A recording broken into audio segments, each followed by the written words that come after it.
నమస్తే welcome to VTV entertainment నేను మీ మధు. ఇక బెల్లంకొండ సాయి శ్రీనివాస్ కిష్కింధపురిపై ఆసక్తికర వ్యాఖ్యలు. టాలీవుడ్ నటుడు బెల్లంకొండ సాయి శ్రీనివాస్ తన తాజా చిత్రం కిష్కింధపురి విడుదల సందర్భంగా తన ఆసక్తికర వ్యాఖ్యలైతే చేశారు.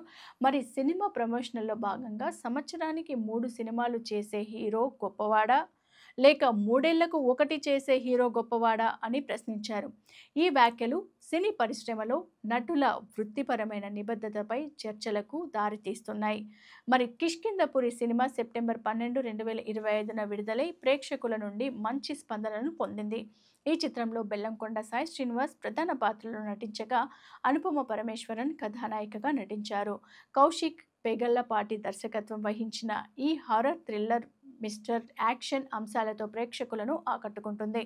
సినిమా విడుదల సందర్భంగా బెల్లంకొండ శ్రీనివాస్ మాట్లాడుతూ, సినిమా ప్రేక్షకులను పూర్తిగా ఆకర్షించాలి. వారు తమ ఫోన్లను చూడకుండా సినిమా చూస్తేనే ఈ పరిశ్రమలో కొనసాగుతాయి. లేకపోతే సినిమాలు చేయడం మానేస్తాను అని తెలిపారు. ఈ వ్యాఖ్యలు ఆయన వృత్తిపరమైన నిబద్ధతను, ప్రేక్షకులపై ఉన్న ప్రేమను ప్రతిబింబిస్తున్నాయి. So keep watching on VTV. వీటీవీని సబ్స్క్రైబ్ చేసుకోవడం మాత్రం మర్చిపోకండి. మీకు కూడా ఈ వీడియో నచ్చినట్లయితే మీ ఫ్రెండ్స్ అందరికీ కూడా షేర్ చేయండి, లైక్ చేయండి, అలాగే కామెంట్ చేయండి.